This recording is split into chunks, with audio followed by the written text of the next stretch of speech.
আসসালামু আলাইকুম রহমতুল্লাহ। কেমন আছেন সকলেই? আশা করি সকলেই ভালো আছেন। দেশ ও প্রবাসে থাকা সকল ব্যাংকের সকল গ্রাহকদের জন্য একটি মহামূল্যবান মহা গুরুত্বপূর্ণ আপডেট নিউজ নিয়ে আপনাদের মাঝে উপস্থিত হলাম। আপনাদের টাকা কেটে নেওয়া, সেই টাকা আবার ফেরত দেওয়া, এই প্রসঙ্গটি নিয়েই এখনকার নিউজটি খুবই গুরুত্বপূর্ণ হতে চলেছে। এখনকার নিউজটি একটু ধৈর্য সহকারে পুরো নিউজটি যদি আপনি শোনেন তাহলে বিস্তারিত বুঝতে পারবেন এবং এই বিষয়ে আপনার ধারণা থাকা জরুরি বা ধারণা থাকা উচিত বলে আমি মনে করছি। কারণ আপনি একজন ব্যাংক গ্রাহক, আপনার ব্যাংকের টাকার হিসেব, কেটে নেওয়া, ফেরত দেওয়া, বিভিন্ন হিসেব নিকেশের বিষয়ে আপনার ধারণা থাকাটা অতীব জরুরি এবং গুরুত্বপূর্ণ মনে করি আমরা। কারণ আপনারা বিষয়গুলো জানার চেষ্টা করবেন।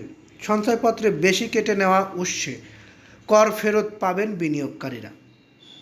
আসলে এই নিউজটি একটু বেশি সময় ধরে শুনতে হবে আপনাদেরকে, কারণ এখানে অনেক গুরুত্বপূর্ণ কিছু অংশ রয়েছে যেগুলো পুরোপুরি না শুনলে বুঝতে পারবেন না।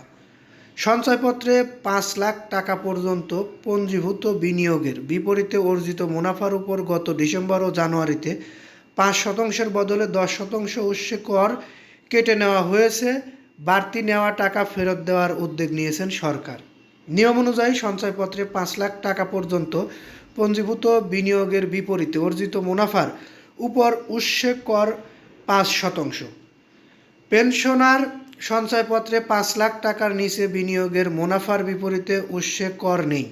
৫ লাখের বেশি বিনিয়োগ হলে সর্বোচ্চ সব ক্ষেত্রেই উৎসের কর ১০%। এসব হার নির্ধারণ করে অর্থ মন্ত্রণালয়ের অভ্যন্তরীণ সম্পদ বিভাগ থেকে ২০১৯ সালের ২৮ আগস্ট জারি করা প্রজ্ঞাপন এখনও বহাল আছে। তারপরও কোনো ঘোষণা ছাড়া গত ডিসেম্বরে থেকে ৫ লাখ টাকা পর্যন্ত সঞ্চয়পত্রের মুনাফার উপর ১০% হারে উৎসে কর কাটা হচ্ছিল। ৫ লাখ টাকার কম বিনিয়োগকারীরা ব্যাংক থেকে মুনাফা তুলতে গিয়ে বিষয়টি জানতে পারে। নভেম্বরে তুলনায় ডিসেম্বরে তারা ১০০ থেকে ১৫০ টাকা পর্যন্ত কম মুনাফা পান। আইআরডি সূত্রে জানা গেছে ৫ লাখ টাকার কম বিনিয়োগ রয়েছে প্রায় ১৪,৫০,০০০ মানুষের।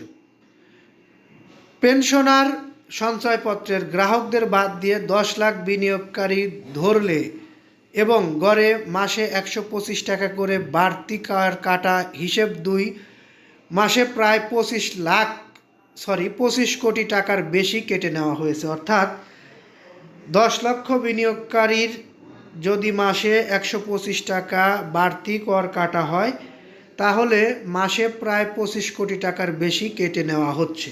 বাড়তি কর কাটার ঘটনায় বিনিয়োগকারীদের মধ্যে ক্ষোভ তৈরি হলে গত সোমবার এনবিআর চেয়ারম্যান আব্দুর রহমান খানের সঙ্গে যোগাযোগ করা হয়। তিনি প্রথম আলোকে জানান, বিষয়টি সমাধানের উদ্যোগ নেওয়া হচ্ছে এবং ৫ লাখ টাকার কম বিনিয়োগকারীদের ক্ষেত্রে উৎসে কর ৫%ই থাকবে।